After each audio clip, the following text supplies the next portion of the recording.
Hey guys, what's going on? I hope you're doing well today.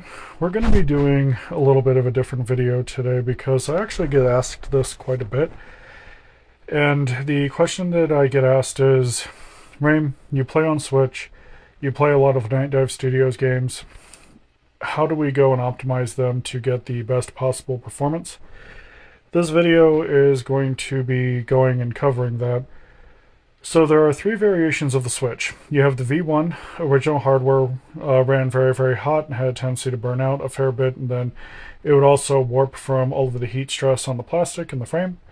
You have the V2, which is what I'm running, and they did a lot of hardware revision on the board and stuff, which kind of, well, it greatly changes the way that these games run. They have a tendency to have a lot more issues than on the V1 Switch, and then you have the OLED Switch, which reverted a lot of the hardware changes that they had made with the V2.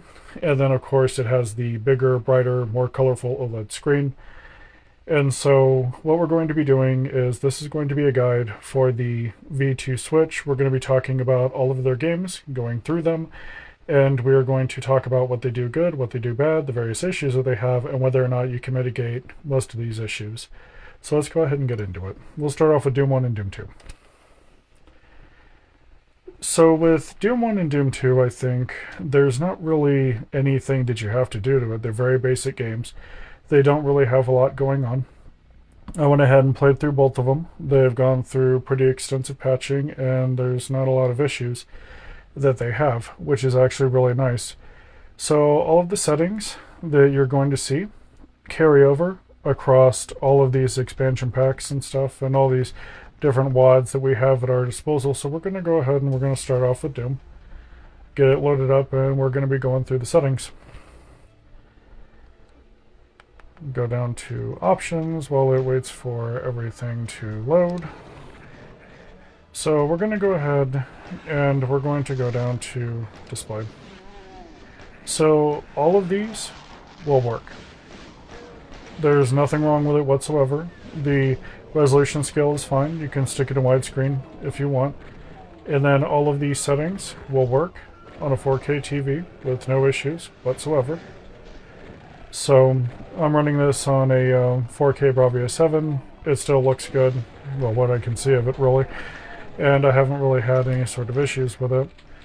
And then of course they're nice enough to add an accessibility menu as well. And all of these work, you know, and you shouldn't really be having any sort of issues with it. As far as gameplay goes, you know, everything runs really, really well right out of the box. There's not really any issues with them. I have a tendency to leave always run on unlock all cheats I never saw a need for, and so you have all of these wonderful little settings here for your crosshairs, and you can even go and modify the size and things like that, you know. They're pretty solid right out the gate. You're not really going to be having any sort of issues with them. They've been tweaked and tuned a lot, and it's really, really nice. You're not going to have any issues with Doom 1 and Doom 2. So let's go ahead and quit the game.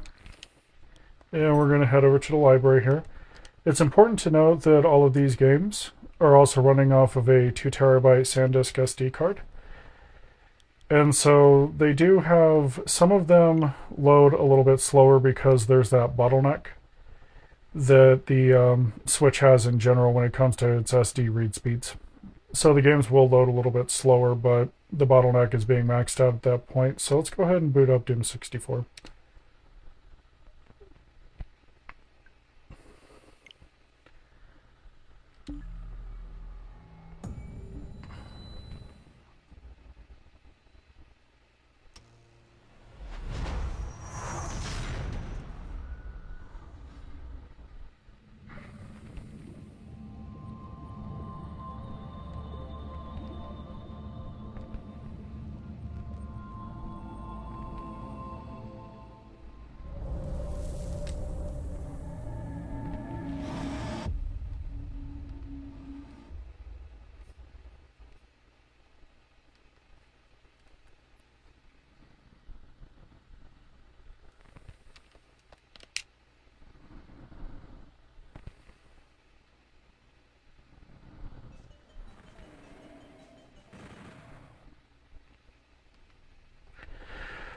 So with Doom 64, it was pretty solid right out the gate.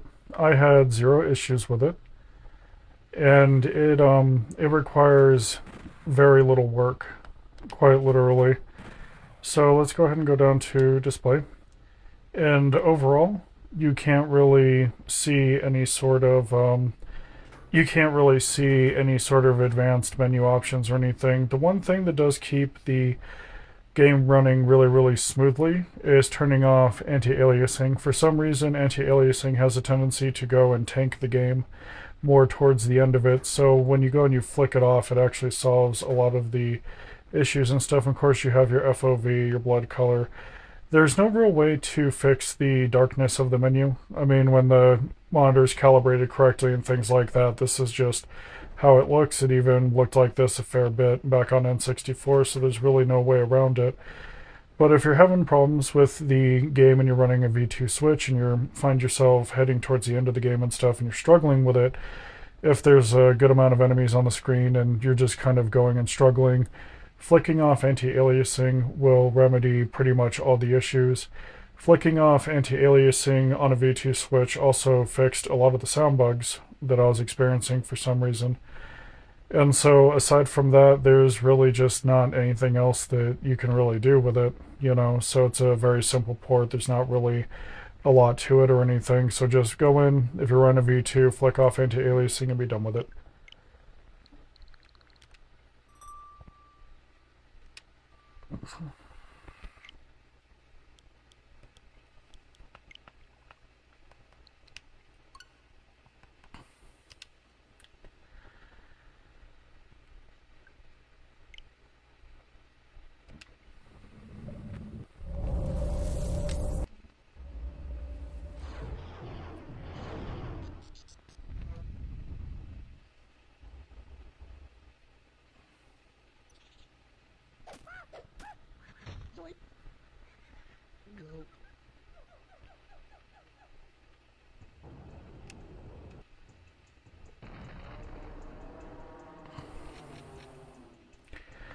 So with Turok, it's a little bit of a mixed bag because the game does have a fair bit of issues and stuff, and they have patched Turok Dinosaur Hunter quite a bit, and it even got an update the other day. I'm not really sure what the update is for, and so it's been one of those games where they just patched it, and it had a lot of problems right out of the gate with frame rate, and on older Switch OSs it ran almost flawlessly, but as the updates kept rolling out for the Switch, especially for the V2s, they started to exhibit a lot of issues. And so the best way to actually get it running is by going and turning off anti-aliasing, because it has a tendency to do weird things with a lot of the fog and a lot of the reflections. So go ahead and flick off anti-aliasing. It's not going to harm you that much. Leave on bloom, light scattering. Go ahead and turn on water reflections. Turn on water refractions. Sorry, turn off water reflections though. For some reason, water reflections have a tendency to really eat the hell out of the Switch's hardware, but reflections have a tendency to be pretty resource hungry. And with as poor as the CPU is on the Switch, it's going to be hurting it a fair bit. Simple shadows, I just have a tendency to leave those off. And then I have a tendency to turn off lens flares as well because they have a tendency to hurt my eyes. So these settings will actually work. There's no reason to play around with the saturation settings whatsoever. It's you can just go ahead and leave them stock. They're not really going to hurt you that much or anything unless you have a personal preference. It is safe to leave saturation on. It gives it a little bit of a more poppy look. And brightness, I feel at that point, is just personal preference. It's whatever it is that you want to see. So with Turok Dinosaur Hunter, they largely have all of the issues with it resolved. It doesn't have memory leaks anymore. It doesn't have random issues with the frame rate randomly tanking like it did when I first started playing it. They have largely fixed all of the issues with it, which is actually really nice because it's actually my favorite Turok out of all of them. So we're going to be moving on. Go ahead and get that closed. I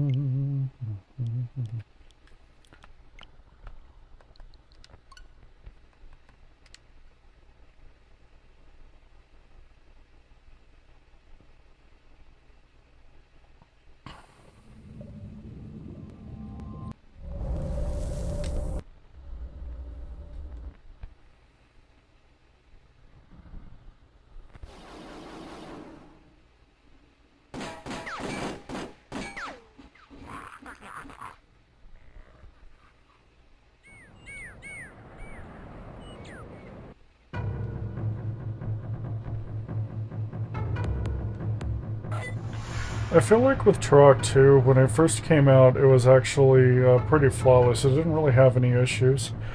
It started having issues with the V2 switch when it had dropped and such, and a lot of the issues have never really been resolved. So what you can do is try to mitigate as many of the issues as you can, but with Turok 2 on the V1 switch, you're going to have a pretty good experience. With the V2 switch, not so much.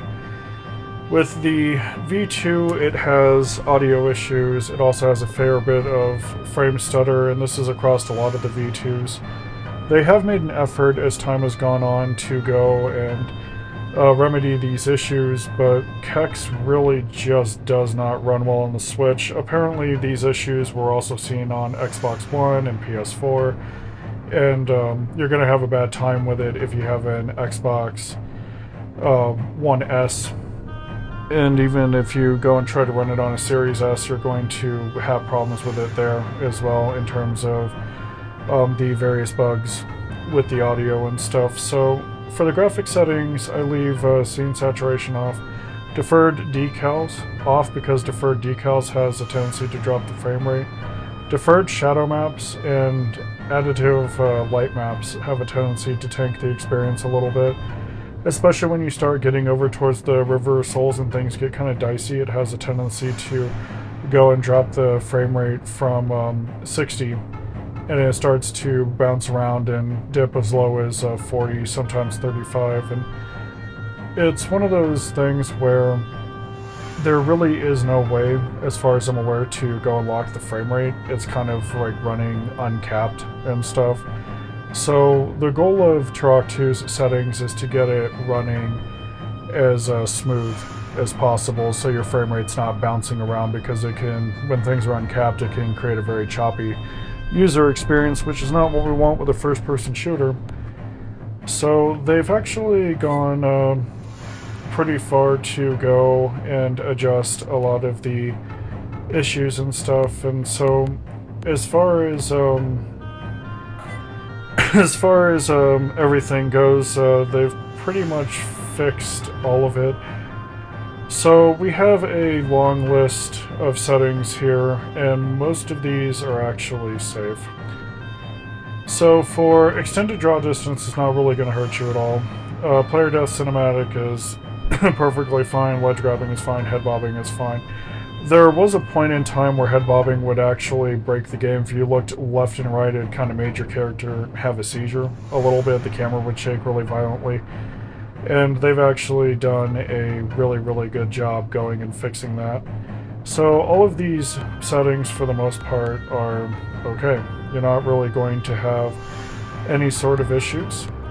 So the underwater bob is fine, violence options are okay.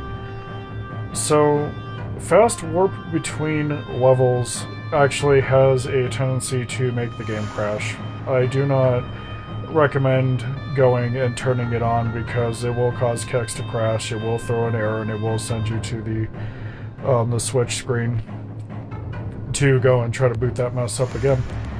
So as far as cheats go, you kind of have to be careful with it. And so they do disable the achievements for the game, but they also have a tendency to go and crash the game as well. With invincibility, you're fine. Infinite lives, you're fine. All weapons, you're fine. Unlimited ammo, you're fine. Fill inventory has a tendency to crash the game. Big head mode is fine. Tiny mode is fine. Stick mode crashes the game. Big hands and feet crashes the game a lot of the time.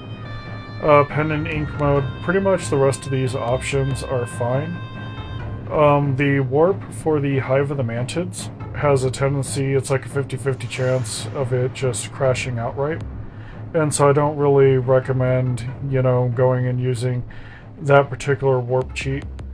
Like most of these cheats are safe, but depending on which version of the Switch you're using, your mileage will definitely vary. So, as far as the bindings go, there was a bug a while back where the bindings wouldn't stick. And so I know that with Quick Weapon Select 1, it would have a tendency to go and not work a lot of the time. I don't know if either one of these work currently, but I know that they did push out a patch for it.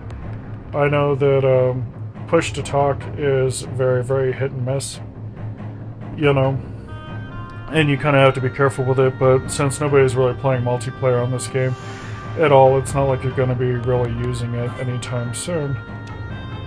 So that pretty much covers it for the settings for Turok 2. We're going to go ahead and move on over to Turok 3.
So the interesting thing about Turok 3 is there's really no issue with it whatsoever. I did entire runs of this game, and I think the only frame dip that I saw was one time towards the end of the game, and that's because it had a bunch of dynamic lighting going on inside of one room, so the frame rate dipped from 60 down to I think around 45, maybe 40-ish. And once I left the room, everything had cleared up. But this port of Turok 3 is actually really, really good. It's super stable. It doesn't crash. It doesn't have a bunch of bugs. So we're going to go ahead and we're going to look at the options for it and stuff. So all of these options are safe. Literally, they have no issues whatsoever.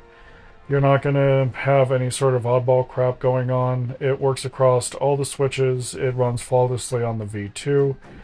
There literally is no issue with it whatsoever, and it's really, really nice. It has a whole smorgasbord of settings that you can go around and play with. I noticed with this game, anti-aliasing is off by default. When you go and you reset the settings, it leaves it off. I have tried it with anti-aliasing on, and about halfway through the game, some of the environments just chug and chug and chug and chug, and it's really, really just kind of nasty to go and look at it and stuff. So depth of field, bloom, and then height fog and outdoor shadows are all fine. FOV is personal preference, brightness is personal preference. CRT emulation settings have a tendency to go and screw with the game a little bit. It introduces a fair bit of graphical bugs, but to be fair, the CRT filter on this game just doesn't really, as far as I can tell, it just doesn't really look good. It doesn't look like a full-blown authentic CRT. It kind of looks overly artificial. No matter how much I tweaked and tuned it, I couldn't really get it to look the way that I wanted it to. And then it also looks kind of weird seeing a CRT filter on something that's really, really wide. I'm kind of used to seeing it in a 4x3 format. So, as far as using the CRT filter in general, it's actually just best to go and leave it off. With it on, it not only screws with the graphics, I also had a gameplay crash about halfway through when I was heading towards the second base, and it just wasn't really that great. But the CRT filter by default is off. You're not really going to have any other issues aside from the CRT filter and anti-aliasing. So right out of the box, Turok 3 is pretty flawless. I didn't really experience any sort of crashing. I didn't experience any audio bugs. It's running a newer version of Kex. The newer versions of Kex are actually way better than the older ones. The older ones are bug riddled, and they have just a ton of optimization issues on Switch as well as Xbox One, PS4, PC. Just the consoles in general as well as PC just suffered really, really heavily on the older versions of Kex. And so the newer ones are way more optimized because they now have the company's expanded a fair bit, and they now have more people going and working on it, which is actually kind of nice. I think it's pretty much what these games deserve. And so we're going to be moving on to the next game. Go ahead and close that up.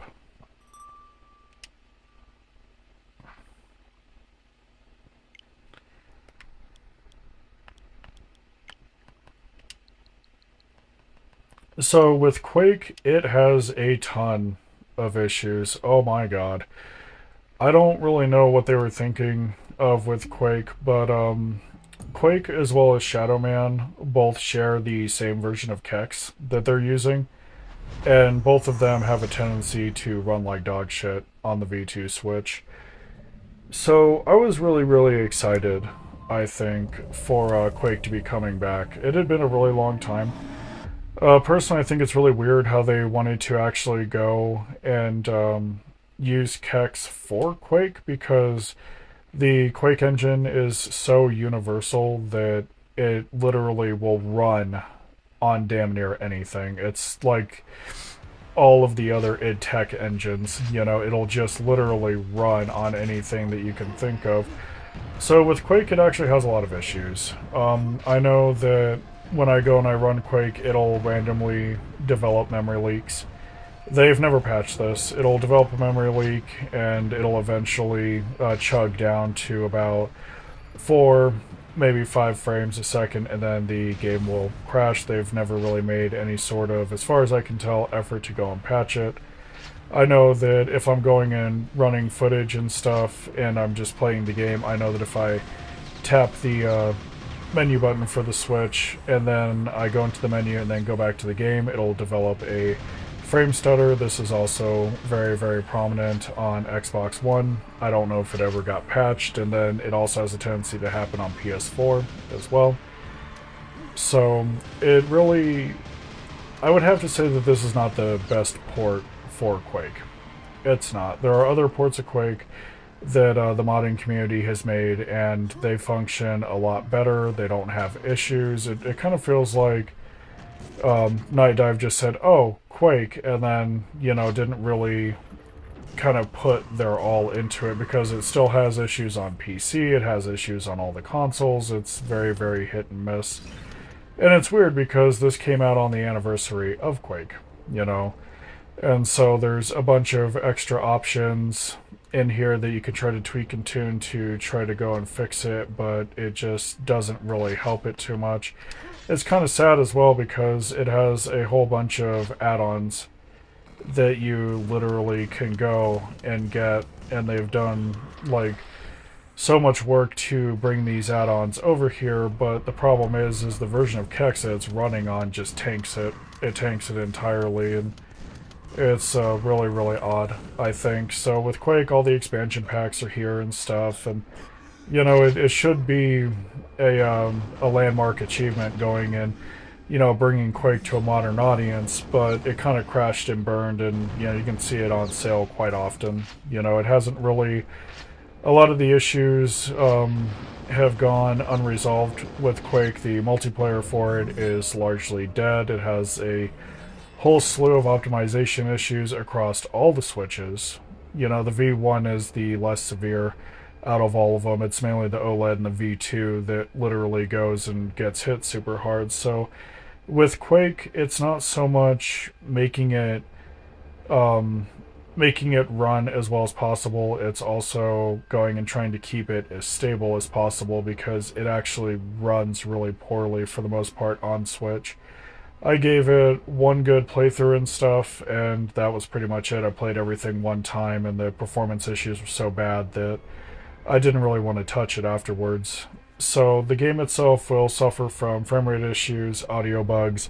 The audio bugs we're going to be fixing here in a second in the options, and it really just was not Nightdive's finest moment.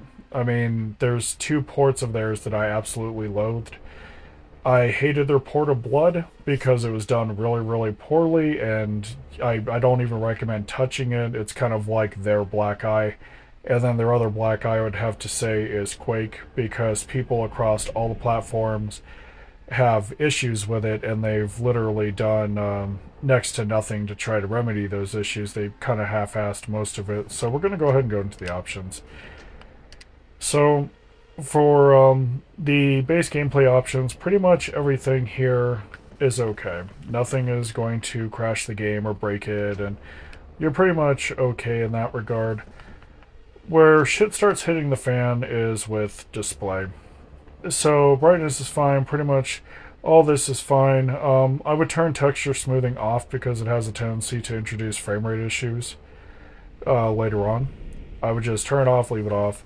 As far as enhancements go, the resolution is safe to leave on high. Anti-aliasing is something you need to go ahead and turn off because some maps it just chugs. The ambient occlusion is fine. Depth of field is fine. Motion blur, I just leave it off because it creates issues later. Model interpolation fixes a lot of things. Believe it or not, it's best to just go and leave it on. Enhanced models are fine. Color light maps I do not recommend because it has a tendency to introduce, strangely enough, an audio bug. It sounds like the audio is running too fast, weirdly enough. And then with fog, when you go and you turn it off, it actually cleans up the frame rate on quite a few maps. And so it's just best to leave it off. The weird thing is the fog effect is very, very subtle. And so you're not really going to be missing anything. So it's just best to go ahead and turn it off, leave it off, don't even worry about it. Dynamic shadows are fine. So with Quake, it's very, very hit and miss. Extremely hit and miss. I know that the new expansion pack that they went ahead and decided to include for the anniversary of Quake, that they had Machine Games work on, it fucking chugs on Switch. It does not matter how much you tweak it, tune it, it just runs like ass. And then it also has to deal with the various issues that Kex introduces to the game as well. Like, Kex and all of the id Tech engines do not really... They just do not play well with each other, and it's really, really awful, because I actually love Quake to death. It is one of my favorite games of all time. I wouldn't really recommend this port of Quake. You can get it on PC. Still, you can still find the older versions of it on PC, which is really, really nice. And there's also other ports that you can go ahead and look around the internet for, but obviously I'm not going to be going and advertising it here because, you know, I'm sure YouTube would have a fit. So, but I wouldn't consider this version of Quake a definitive port. That's speech impediment, though. So with this game, you're going to run across a lot of sound bugs, which those settings that you've been shown will mitigate almost all of them.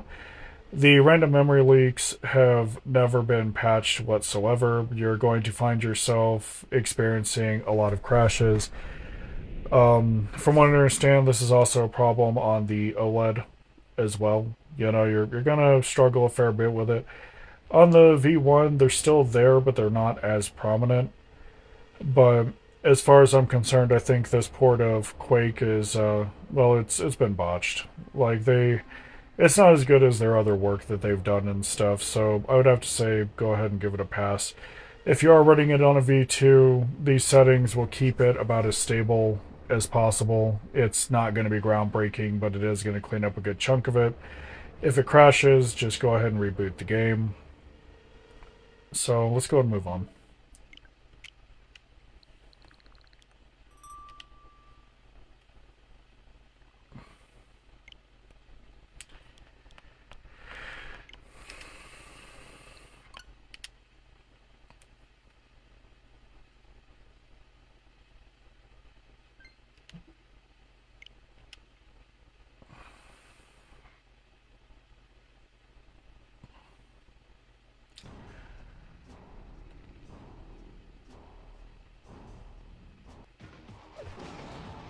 So with Quake 2, weirdly enough, it's pretty solid for the most part. It is it's really wild because I remember back in the day when Quake 2 had come out, it was actually panned. You know, it was really weird. Like, it didn't really have a very strong online presence. A lot of people kind of considered it a tech demo. And so it didn't really have that strong single player presence of Quake, but it didn't really have the multiplayer powerhouseness of Quake 3. And so it's always been kind of like that middle child. And it's really just kind of overlooked frequently. But strangely enough, this version of Quake 2 runs pretty goddamn smoothly. I did a bunch of runs of it, and I had problems only in one spot, but there was a lot of lighting in that room and stuff, and it only had dropped the frame rate down to about 50, but once I was out of the room, everything bounced back. This port is really robust. It doesn't really need a lot of tweaking and tuning, so let's go ahead and get a good look at the options here. And so, for gameplay, all of these settings are fine. There's no issues with them whatsoever. It's not like, not so much like Quake 1 and stuff. And then they also give you a whole smorgasbord of options for your crosshair as well. I opted for a thicker one because my vision's really poor. I couldn't see the small little dot that they initially had set up on there because it's just so small that it just disappears. It doesn't exist past a certain point. So it is a very solid port, I think. Not really too many things that you really have to tweak on it. All of this obviously is just going to run really lovely.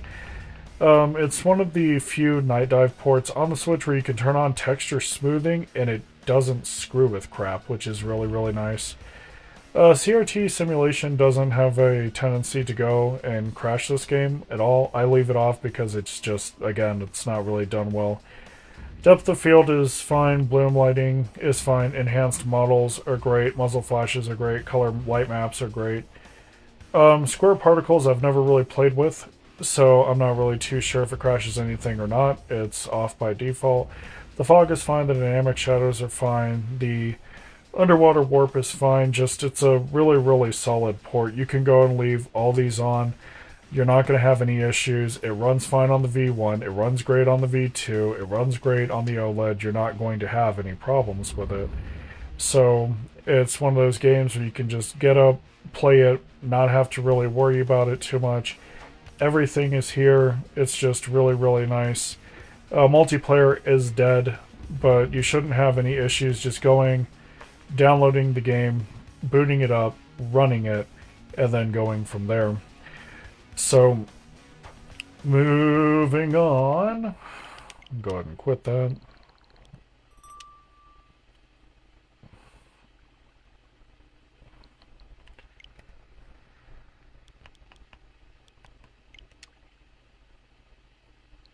Moving on, we have Strife Veteran Edition here. Go ahead and get it loaded. With Strife, it's really weird because there's not really a lot of options. The notable thing about Strife is that it was Nightdive's first project. And in many ways, you can go and very easily tell that it's their first project. And it's really weird because it has things in it that don't really run that well. But there's not really much you can do. It was like Turok 1 when it first came out. It's got a lot of problems, but there's not really much, if anything, that you can do about it. So we're going to go ahead and go into options. So let's go ahead and take a look here. There's not really much here. You know, you have your settings and stuff, and they're pretty bare bones. And then you have advanced. So underneath advanced gameplay, always run. Like, all of these are fine for the most part. Maximum gore doesn't really do anything. Like, I thought that it would clean up the frame rate to go ahead and you know, turn it off, but it doesn't really do anything whatsoever. Weapon recoil is fine. Like, pretty much all these settings are okay.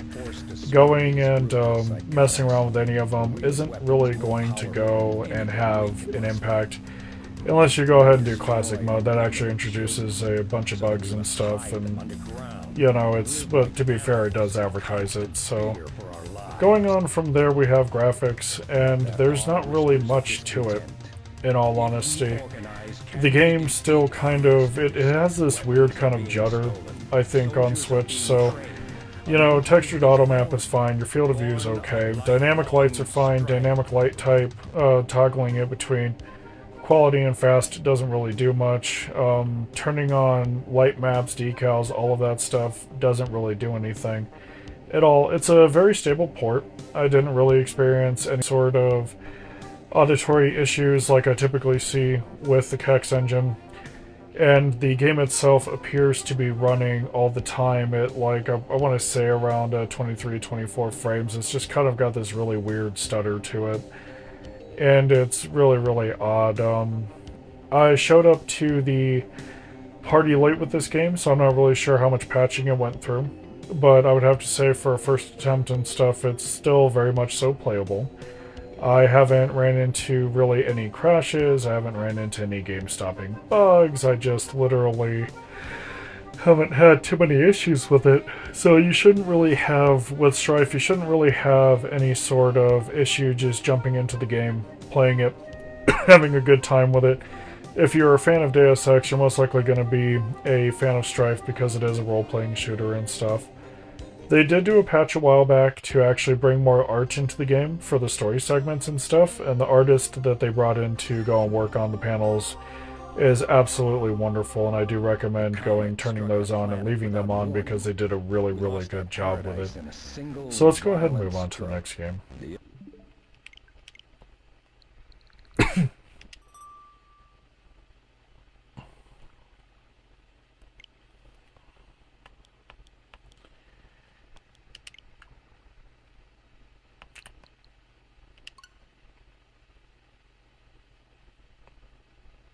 So with Powerslave, it actually goes and it takes a little bit to get it running correctly. It is running a newer version of Kex, but that newer version seems to have the same issues that Shadowman, the version that runs Shadowman and Quake has, but we can actually clean them up a little bit more on Powerslave. So let's go ahead and get back into this mess a little bit.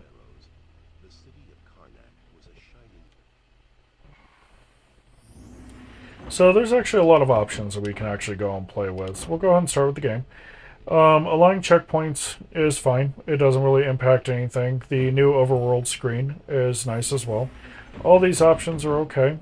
You don't really have to play around with the HUD or anything. The display settings are actually pretty much where the bulk of the work is going to be done. So for the shading mode, subtractive is fine. There's nothing wrong with it. Both shading modes actually work really, really well. There's not really any issues with them. With anti-aliasing, it has a tendency to go and be very, very, very, very hungry in this game. So I have a tendency to turn it off. And what frame dips I was getting are literally just cleaned up after that. It's perfectly safe to leave it on high resolution. I don't recommend the CRT filter as per usual. And then for anisotropy, I have a tendency to go and leave it at 16. It doesn't really go and impact anything when I was running through the game. Those settings, for the most part, are fine. And so for the advanced display settings, I find that fixed point geometry had a tendency to break things, and it would cause the game to crash a fair bit. Z-clip emulation, it's best to actually go and leave it off. And then you also have for your shading and stuff, you can go and do a lot of custom tweaking and tuning and things like that. I know a lot of people actually like to go and play around with it a fair bit. I personally felt that they looked good, so I just had a tendency to go and just leave it as stock. And then, of course, you have your CRT emulation settings as well, but again, I don't really play around with it too much.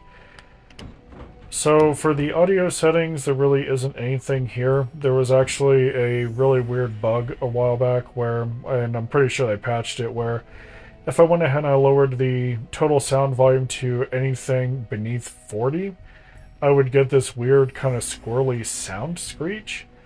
And so when Powerslave Exhumed first rolled out, it actually had a lot of sound issues. Many of them you can find in the clips right here on this channel. I would throw like a throwable, and it would just go and murder my ears. It would just be this high-pitched kind of squelch, and I didn't really care for it too much at all. It wasn't really that great.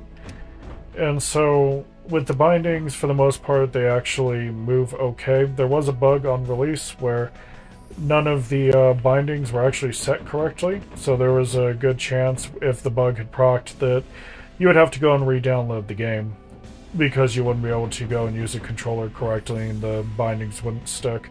It was just really weird oddball bugs. So they have pumped out, with Powerslave Exhumed, they have pumped out a fair bit of patching and stuff, and it's largely remedied all of its issues. The main issue that it does have still is frame dips here and there, but that's because the bottleneck of the CPU that the Switch has. I mean, the Switch has a really, really good GPU inside of it. That Tegra K1 is actually not bad, but the problem is it's bottlenecked by the CPU they decided to actually go and stick in the Switch, because at the time they were trying to maintain that 6-hour power portfolio. So they went with a weaker CPU that inadvertently goes and bottlenecks the GPU. So it's a lot of wasted resource potential, I think. So we're going to go ahead and move on to the next game.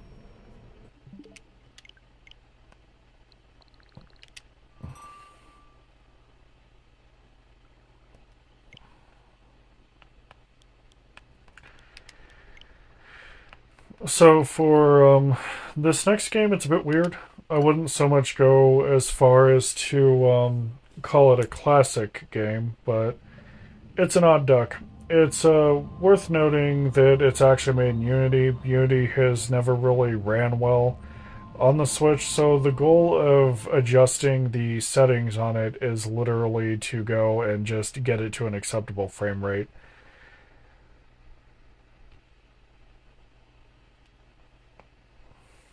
So weirdly enough, a lot of the settings, going and cutting them, doesn't really impact the game too much. It does, however, go and impact the hell out of the the frame rate. So for shadows, I'll leave them on performance. Brightness is what it is. Anti-aliasing is off. Volumetric lighting is off. Depth of field is on. Motion blur is off. Bloom is on, and film grain is off. And what that does is, with all of it enabled, it has a tendency to tank the game down to like 21 frames. And by going and turning all of it, off more or less and leaving a couple of things here and there on, it actually has a tendency to go and boost it up to 29, sometimes 30. So it was more about going and getting the game as functional as possible, because Unity has always ran like shit on Nintendo Switch, and it's never really... It's supported now, but with newer versions of Unity, but it used to be that if you're releasing a game in Unity on the Switch, you had to wrap it in a wrapper to make it compatible, because it did not have native support for the Switch. That wouldn't come until way later, so these settings will get you in a more stable state, a little bit more responsive frame rate and stuff. The game, as far as I can tell, didn't have anything goofy like auditory bugs or any sort of graphical glitches, anything like that. It's a super short and sweet experience with very little wrong with it aside from the tanked frame rate.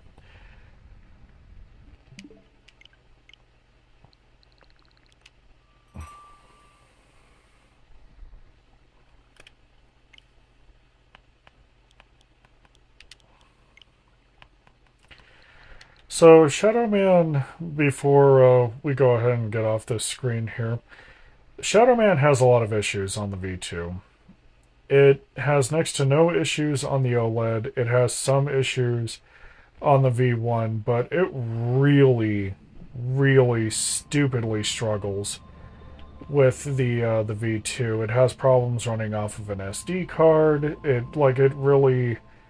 I was really excited, I think, for this game a fair bit, and then I saw how it performed, and it just didn't really do a good job. I feel like they kind of abandoned this port of the game a fair bit because there was all sorts of stuff that they had planned for it, and it just never really got any updates. It just, like, all the crap they said that they were going to be going and doing with this game to fix its issues, they never really followed through with it. In many ways, it was a lot like what happened with Blood. They realized, oh, hey, we're so far in over our heads that we can't really do anything. I know that extra content was planned for it for a while, like the reintroduction of a couple of things that was supposed to hit the consoles and PC. That never happened. So we're going to go ahead and get into it and stuff. We have a whole smorgasbord of new options that we can actually go and play around with. You can go ahead and show hints, which is really, really nice. These older Acclaim games were meant to be very exploratory, and so it kind of collided with the incredibly awful level design that they were going and doing back then. Like, Acclaim in general was actually kind of known for having, you know, really, really, really, really bad level design, and so show hints is actually fine to leave on. Hold to skip cutscenes is fine. All of this stuff is fine. I wouldn't really recommend original page fonts or original subtitle colors. They just look really, really weird and kind of fucks with the game a fair bit. Camera bob is fine, and then multi-targeting, it's actually best to go ahead and leave it off because it can cause the game to crash. I don't know if they've ever gone and bothered to patch it, per se. So toggle targeting is fine as far as I can tell. Snipe crosshair is fine. Show snipe weapons, I've never really played with it. Head look is perfectly fine. And then the rest of the options, like keep orbit rotation, are fine as well. It's also a good possibility with the options menu that some of these options don't stick. In order to get the options to stick, you would have to reset to default, and then you would have to go and put them back in again.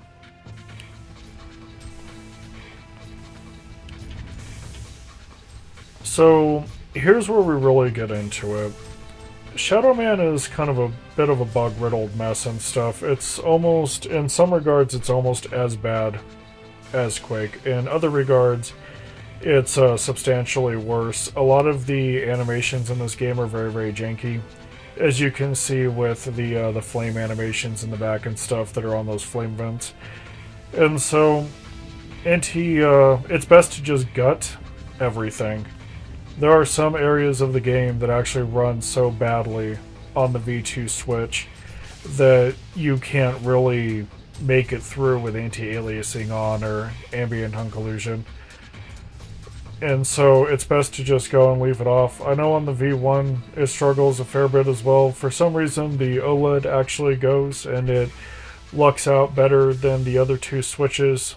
So the only way that I was able to get it to run in an acceptable fashion, and even then, you know, it's really just kind of a reach, is by turning off anti-aliasing, the ambient occlusion, motion blur, anisotropic filtering, of course, shadow mapping, film grain, and depth of field. It really just truly struggles with every single option, and it's really, really wild to me. I understand that the Switch is old and stuff, but it seems like this iteration of Kex that they were using was just really fucked right out the gate. I know that it had all these issues on Xbox and PS4. It also had these issues on PC as well. Shadow Man, I think, was kind of one of those problem projects that they had, and it just never really went resolved. I'm not even sure if the extra stuff that they were going and talking about adding to Shadow Man ever reached the PC. You know, I know they were talking about adding like extra bosses that were left out of the main game and extra areas and stuff, but I don't really know because I don't know if they ever added it because they were talking about it and then suddenly they just went quiet. So it's still a good game. It's still fun, but you are going to struggle a fair bit. You're going to struggle with audio bugs, animation bugs. You're going to go and struggle with crashing a fair bit.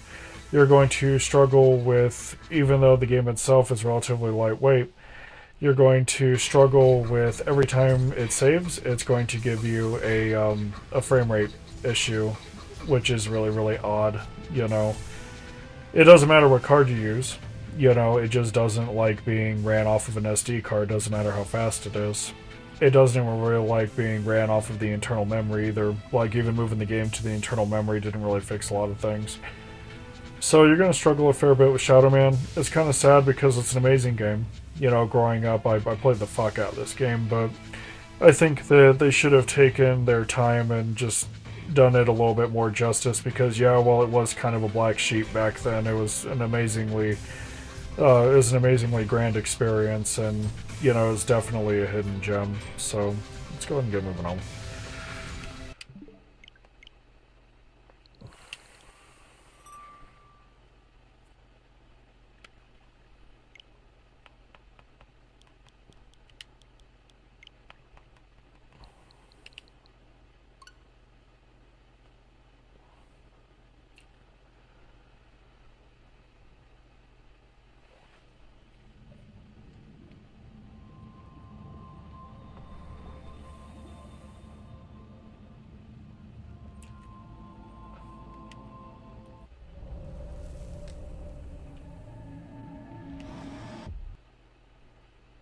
So I think with Blade Runner, it was a little bit weird. I'm not really sure what exactly they were going and attempting to do with it because for me, I just kind of wanted a classic experience. And they wound up going and redoing some of the animations and some of the lighting in such a weird way that it actually looks really, really alien. Like it's weird because Blade Runner's not a bad game. It's basically classic point and click that we had like way the hell back when, and it's still very much so a fun game to play. There's not a lot to really tweak and tune. Most of the problems that you're going to be running into with Blade Runner are not caused by a bottleneck in the Switch hardware. It's literally just bugs that are, well, living within CACs.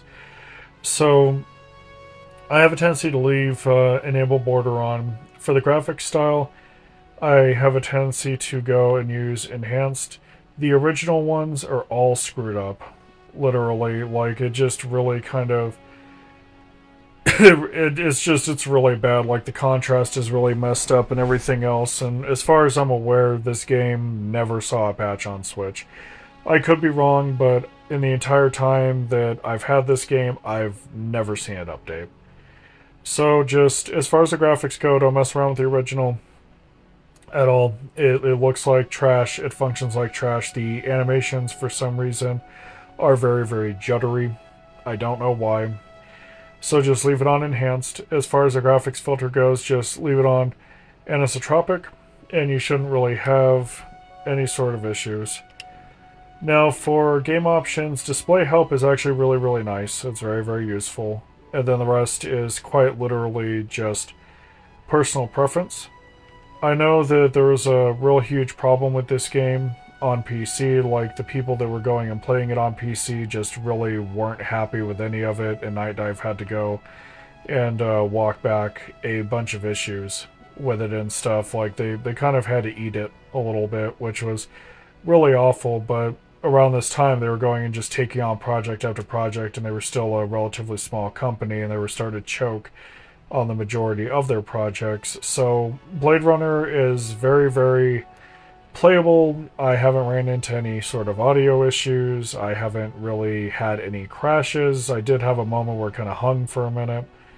But aside from that, the big thing that you're going to have a gripe with is the original graphics options with how badly they screwed up the animations and the contrast and everything else. Just leave it on enhanced. Don't flick it over to anything else. Aside from that, the game is fine.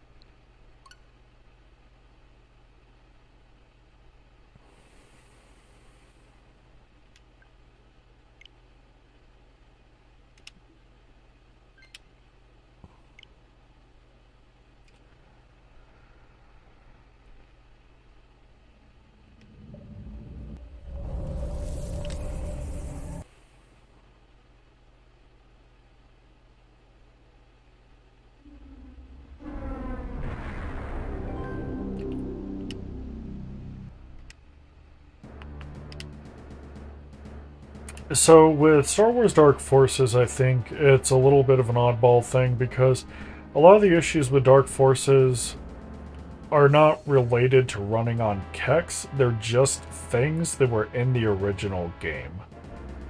So we're going to go ahead and we're going to get down to it and stuff. So the enhanced cutscenes are fine, the enhanced sprites are fine, you're not going to have any problems with them.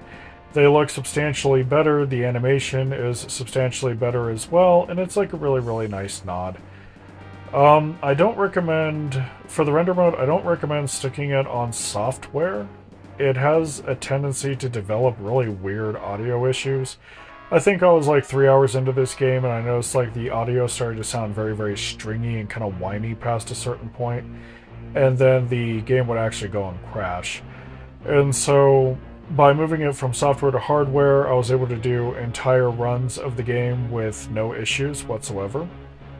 And it seems like a way more fluid experience. It's a lot like Strife in some regards, where you can tell that the frame rate judder that was originally in the game is still there, but it's not really something that you can go and fix. Because if you force it to run at a higher frame rate, it has a tendency to go and break things. So there's only so much you can do with it. You know, it's a really, really super fun experience. I haven't really had too many issues with it. It's been pretty buttery. Just leave it on hardware rendering and you should be alright. So, let's see here. So, for graphics options, there's not really too many things here to play around with. None of these options will literally go and break anything. Show HUD is fine. Your field of view is just personal preference. There was a bug with view bobbing a fair bit where what would happen is if you walked around, sometimes the frame rate would go and it would kind of spike a little bit and your head would bob super, super fast. It was kind of a funnier bug that was native to the original game and stuff, and they just never bothered to go and fix it, which is fine. You know, it's not gonna like cause it to crash or anything like that. And weapon flashing also had a bug that they have since patched, and it was that if you were going and you left weapon flashing on, it had a chance to make your whole screen flash green, which they went ahead and they acknowledged that bug, went ahead, patched it up and stuff. HUD flashing is disabled by default. I've never really messed with it. I try to mitigate as much flashing as possible with me having epilepsy and stuff, so I don't know if it actually works correctly or not, but we're going to go ahead and just, you know, leave it off. So, moving on. Kind of just working down this list here. It's really weird because all of the switches behave, for the most part, differently compared to one another. And it's just been kind of an oddball thing with Nightdive's games and stuff, so running a V2 has been kind of a torturous experience a little bit. And with me not really wanting to upgrade to anything like an OLED anytime soon, you know, I just don't really see a need to be like, oh, you know, it's fine. You know, I don't want to go and grab another hardware revision because developers couldn't really optimize. It's really kind of obnoxious, I think, in that regard.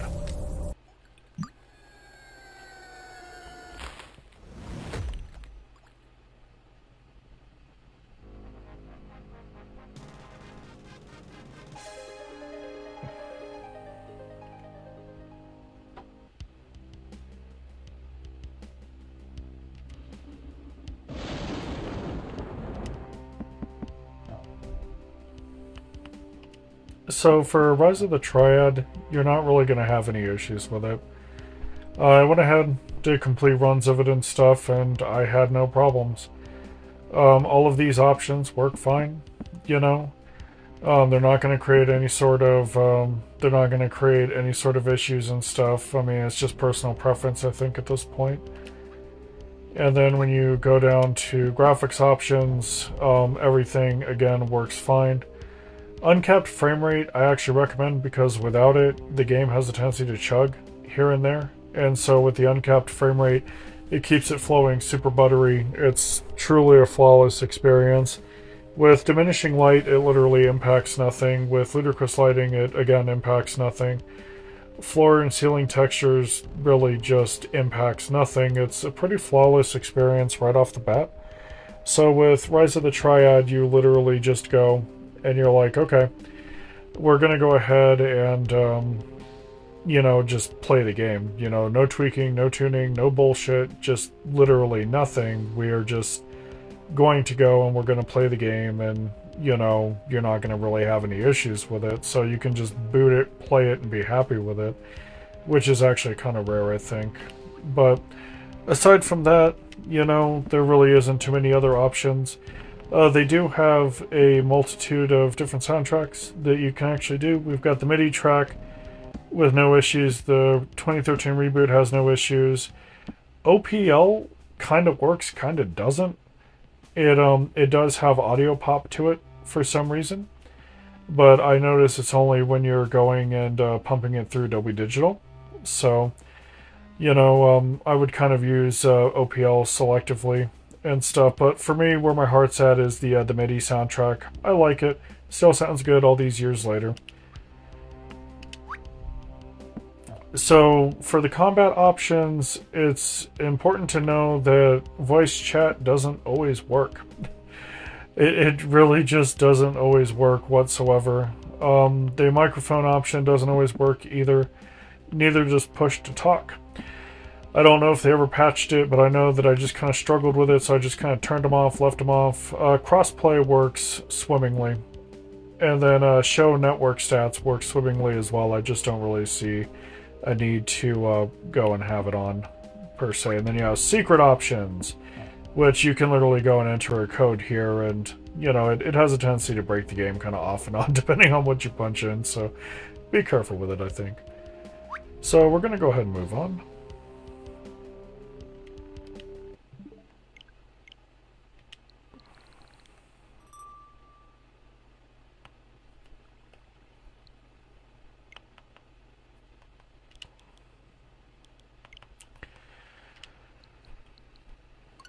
So for Killing Time Resurrected, it is truly a flawless experience. I loved this game. I didn't get a chance to actually go and play it when I was growing because the 3DO was fucking expensive. And then it was also incredibly short-lived on top of it. And I didn't have access to a computer to actually go and play the PC port. But my entire time going and playing this rendition of Killing Time was actually really, really nice. I had zero issues with it. They redid pretty much everything. Like, this is the kind of work that I wish I could see out of Nightdive 24/7. And unfortunately on the Switch, we just don't really see it that often. So we're going to go down to options. And we're going to go down to display settings. It's basically your standard stuff that you would expect to see. All of these sampling settings are perfectly fine. You're not going to have any sort of problems with it. For HUD options, again, all of it's fine. The visible crosshair, I think, is kind of a must because the aim assist on it is very hit and miss with the hit scan. The auto map, they did have issues with drawing floors as an option, and they later patched it to where it is no longer a problem, so it does work. And then show inventory is just stock. It doesn't have any issues with it. So, moving on to the enhancements and stuff, all of these options are perfectly fine. You can literally do whatever you want to the game, and it's not going to tank. You're not going to have problems with it. You're not going to get to a point where you're like, oh man, I'm running at like 20 frames, fucking 15 frames. You know, the skybox is fine, the lighting is fine. Using high-res textures, I feel like it's kind of a must because the old textures are just, whoa, they're bad.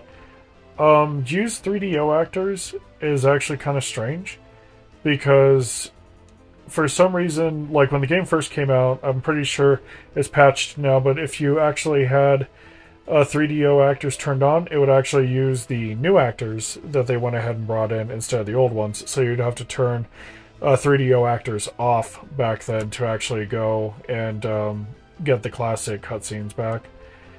And then for the weapon mode, it's best to just leave it on auto. Classic weapon balance, I do not recommend at all.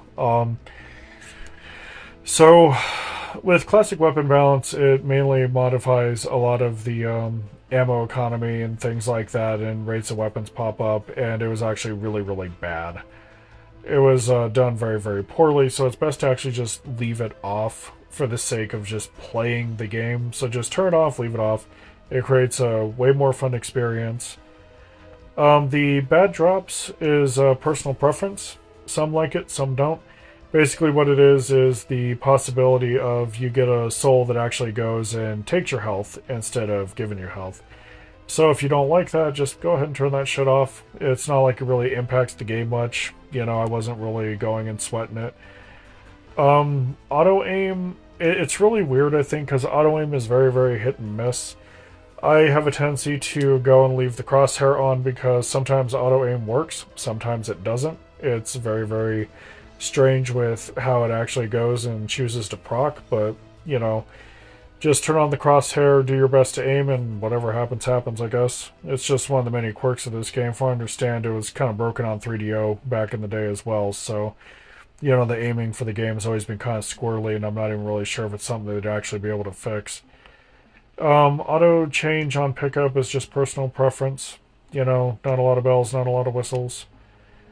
And so they actually did a really, really good job with pretty much all of it. You know, it's a very, very flawless experience, and it's running on a newer version of Kex as well, which is really, really nice. Like, each version of Kex has progressively gotten better, and this was actually post buyout as well now. Once a giant conglomerate more or less started putting stock and stake into them, so you can definitely see where all of that extra funding is going, and it's really, really nice, I think. So, as far as going and playing around with the input settings and stuff, going to the controller settings, look smoothing is actually kind of a must. It is very, very janky without it. And then invert look is personal preference. Swapping sticks did not work initially on release, and that has since been patched.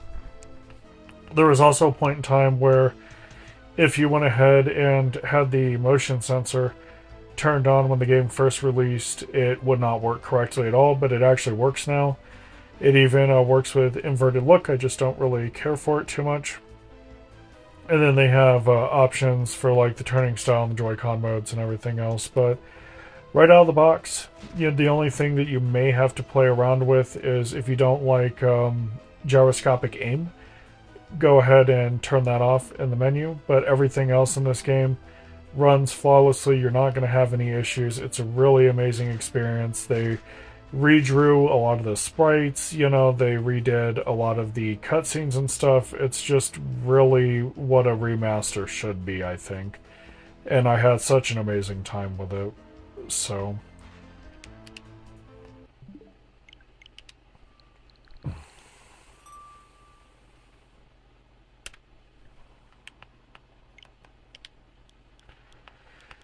and finally, we're going to be moving on to PO'd. Let's go ahead and get booted.